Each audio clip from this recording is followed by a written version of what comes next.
inviable, intransitable, un desastre. Es que ni unha ambulancia pode pasar por unha carretera. Fatal, toda con fichancos. Xa levamos anos, xa non é cousa de agora.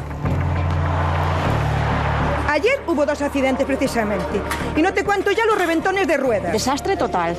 Timos os coches todos escaralladiños. De todos os días se reparan rodas porque reventóns, llantas reventadas, amortiguadores reventados. Si con un coche que ten 30.000 kilómetros e tivemos que cambiar os 2 amortiguadores e as 2 rodas porque están reventadas, tú contame algo. Hay unos baches de 40 centímetros, no se puede andar así por una carretera. Nadie nos fan caso, parece que están facendo a burla de nós. É que en algún sitio tens que tirar o carril contrario para poder evitar os baches, que non hai... Isto parece que estamos no siglo, non sei, no 21. Xa os quitaron os veciños, os usuarios das vías están fartos. Eu queria preguntar a Maximino, porque é evidente que marcharon as borrascas, pero as fochancas continúan, se ti viras algunha vez o estado das nosas estradas peor. Pois eu non. Nos últimos anos que eu me lembre non tan mal como están agora, evidentemente que non. O sea, é terrible. O sea, como ben decían aí, é que é imposible escapar dunha fochanca porque te metes noutra. O sea, non hai maneira. Están moi mal, moi mal, moi mal. Isto obedece a 2 causas, eu creo, non? Porque, por un lado, é certo que as condicións meteorolóxicas adversas destes últimos tempos tamén incidiron neso, pero tamén a falta de mantemento nos últimos anos das estradas. E todo isto foi incrementando, e iso, bueno, e aparte isto provoca moitos accidentes. É que claro, estamos a falar, denunciaba unha veciña e víamos tamén, escoitábamos un mecánico dicindo que hai moitos arranxos que facer nos vehículos, pero que realmente o estado así das estradas pode provocar igual máis do que pensamos moitos accidentes. Os accidentes provócanse por 3 causas. Causas imputables ao condutor, ou aos condutores, á persoa, causas imputables ao vehículo e causas imputables á vía. Entón, a vía está aí. Non veredes nunca que a Dirección Xeral de Tráfico lle bota a culpa á vía. Ou ten a culpa ao coche, ou ten a culpa sempre o condutor. Os motoristas son uns tolos e os condutores son todos malísimos. Falabas do mantemento. É unha cuestión de mantemento ou tamén é unha cuestión de negligencia na construción? Porque estamos falando de autovías e estradas que son relativamente novas. Sí, que son relativamente... A P9 non, que ten 45 anos, pero a 52 ten 28. Sí, tamén é certo. Pois pode ser que malos materiales que se foron poñendo e que non estén de todo ben, pero se iso se fora mantendo, sabes?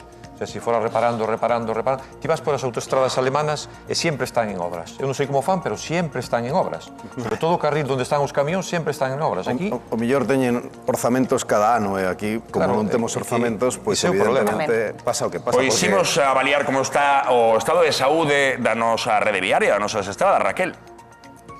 Pois, Juan, unha imaxe vale máis que 1000 palabras e as que acabamos de ver penso que falan por sí mesmas e que así as numerosas borrascas que está a sufrir durante todo este inverno Galicia agravaron moitísimo o mal estado das estradas da nosa comunidade. Os condutores enfrontanse diariamente a unha infinidade de fochancas nas calzadas, como estaban vendo, que alimentan ademais pois o risco de accidentes. Ímolo ver sobre o mapa porque esta circunstancia repítese en numerosos puntos da nosa xeografía galega e provoca moitísimas incidencias, kilómetros e kilómetros de estradas afectadas, ademais xa están vendo nas 4 provincias e todo tipo de estradas, desde as convencionais ata autoestradas, vías de servizo, autovías, non se salva ningunha e algunhas delas ademais arterias fundamentais da nosa rede galega. Un mal que afecta estes días a toda a nosa comunidade e que comprobaron in situ os nosos reporteiros en distintos puntos de Galicia. Vexa. Moito que falar e moito que contar tamén dende a Nacional 525 ao seu paso por Silleda e Lalín. Fixadvos como está a estrada chea de fochas, de parches, o desgaste é evidente e os condutores expóñense o que acabades de ver. Temos aí diante operarios que están tapando as fochancas desta vía, a carretera que une Meira con Fonsagrada. O recheo das fochancas é reciente. A partir de agora vai a dar que falar. Compañeiros, estamos na Nacional 550, o paso por Oroso. Sabedes que hai indicacións de precaución na estrada, cachos bacheados, pero eu agora mesmo estou pasando a 40 km por hora e incluso diría que non deixa de ser perigoso. Sabedes que hai curvas, o temporal e a choiva deixan situacións como esta. realmente ningunha das estradas escapa ao mal estado. Estábamos comentando precisamente no punto no que estaba o noso compañeiro Duarte, estábamos comentando todos, que entendo que pasamos por aí. Pasamos por aí, sí. Que é terrible, porque hai tantas fochancas que a xente bota a su lateral, é unha panadería coñecida, e ti realmente pensas que a xente se está metendo a panadería e chega un momento que está circulando paralelo, é un perigo.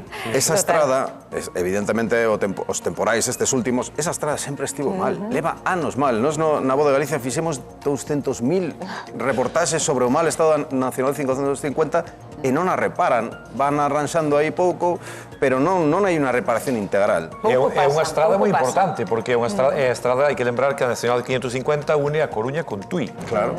O sea, é parecido a AP9, pero en estrada. É como a AP9 sen ter que pagar peaxe. Son estradas importantes. Hoxe mesmo tamén coñecíamos que o Senado que lle pide ao goberno que arranxe urxentemente a Nacional 120. Penso que a que vai de Vigo a Logroño, precisamente co seu paso pola provincia de Lugo, pois os veciños levan protestando moito tempo. Sí, que está tamén igual que esta, o sea, están totalmente desfeitas, sí. Non sei, é tremendo. Falaba Carmen tamén da construcción das estradas. Moita xente tamén, que dará para falar, Maximino, tenemos que falar disto, tamén de cando se reparan, que hai xente que di, total, parchean, botan un pouco de pichi e xa está. Un día tenemos que falar disto, pero que non sei que lle pasa. Marcos ten un problema co vehículo, Marcos. Que pasou? Que pasou? Que acabo de picar unha roda aquí, nada máis chegar, pero xa non lle darei a baliza porque xa estou aquí. Estou aquí! No quen anda aí, se queredes vir. Que piquei unha roda e non sei ora como facer. Non estará máis a mí, non se pode axudarme porque... Que teño que facer? Que é o que teño que facer ahora mesmo? Que é o primeiriño que debería de facer nada máis picar unha roda? Axudarei yo. Maximino, sí. Porque se lle digo de darlle unha patada completamente pinchada. Eu creo que... A ver, que che pasou? Piquei unha roda. Batín ca fochanca máis grande que había en Ordes, pas! E vas Montolo? No, ia despacico, pero... É culpa do... Entón, que é o primeiro que hai que facer? Vouche explicar. Mira, cando teñes un problema con isto, con a roda, como esta, o que che pasou agora, o primeiro que tens que facer é, si podes, ou se non tes medios, buscar alguén que te axude, mirar de quen é o titular da vía. As vías poden ser... No, pero ahora explico, che é fácil. Pero como vos saber eu eso? Sí, pero escoita, poden ser do Concello, poden ser da Diputación, poden ser da Xunta, aquí en Galicia, ou poden ser do Estado. Sí. Pero o primeiro que podes facer é chamar a Guardia Civil ou a Policía. Chamas a Guardia Civil e a Policía, si veñen, o que fai é levantar un atestado. Ben. Vale? Entón, no atestado xa che poñen quen é o titular da vía, non hai ningún problema. Vale, xa o poñen eles, non teño que rellenar eu eso. Si, imagínate que a Policía ou a Guardia Civil lle dis, mira, que piquei unha roda que recoñen, e din que non, que están moi ocupados ou que non poden vir. Bueno, pois o que tens que facer é conseguir probas. Isto no xulgado non vale se tes ou non tes razón, sino vale o que podas demostrar. Pero valen estes señores que están aquí, que viron perfectamente todo, que viron todo, colles testigos, teléfonos... Pero vale unha foto, vale un vídeo... Cantas máis fotos fagas mellor, sacas o fochanco, identificas perfectamente o punto kilométrico, o sea, donde foi, porque ti non lle podes decir, é que foi na estrada que está toda feita che de fochancas. Non. O teu é nun sitio concreto e unha roda concreta, vale? Teño que dicir, foi en tal estrada, en tal punto kilométrico. Mira, hai nas pólizas de seguros normalmente adoita haber unha cobertura que é de reclamación de danos. Vale? O sea, defensa xurídica e reclamación de danos. Ti dixo a compañía de seguros e poñenche un abogado para que che poida reclamar. Eso teño casi todos os seguros? Casi todos os seguros o teñen. Normalmente, incluso, eso para o abogado da compañía. Si ti, incluso algúns, permitenche un abogado fora que che cubre normalmente entre 600 e 3.000 euros. Bueno, está ben. Vale? Para que se poda defender. Entonces, con eso, pues intentar cobrarlle ao titular da vía, porque o titular da vía é o que se chama responsabilidade patrimonial da administración, é o que ten que facerse cargo dese siniestro. Vale. Ben, pois mira, o programa ten que continuar, eu, para poder continuar, teño que reparar esta roda. Hombre, que senón... Aquí estou. Xa temos avisadas as autoridades, xa temos documentada a situación, as fotografías. Das fochancas. Pero a ver, aquí continuar coa travesía. Bueno, pois a min deronme isto, que me dixeron que é un kit antipicadas de neumáticos que nos pode axudar, bueno, pois a salvar a papeleta, Maximino. Pero que isto parece un spray, nada máis. Bueno, que é un spray. Isto pode salvarnos. Isto ten un contido dentro, que o que facemos é que cando temos unha roda picada, a roda, claro, baixa de aire.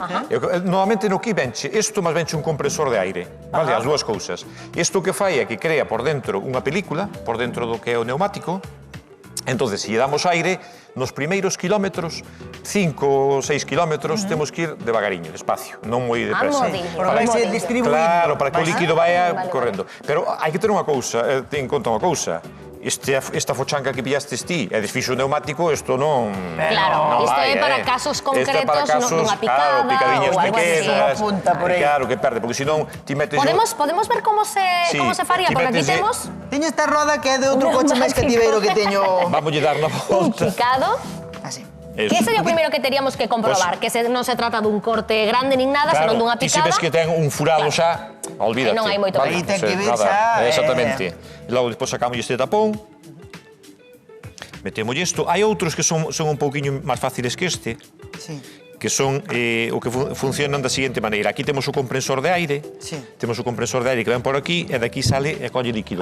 Por efecto Venturi, leva por aí e meteo dentro. E isto que facemos é darlle. Así directamente? Aí vai, sí, vai para dentro. E vai entrando É unha como algo espuma, parecido, para que a xente entenda, é como poliuretano expandido deste, que botan así para cerrar os nichos, verdad? Exactamente, exacto.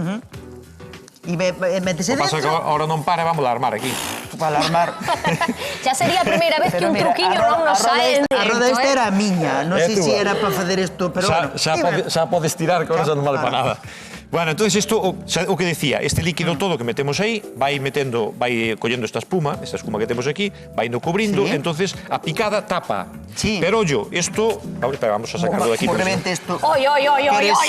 No, xa está.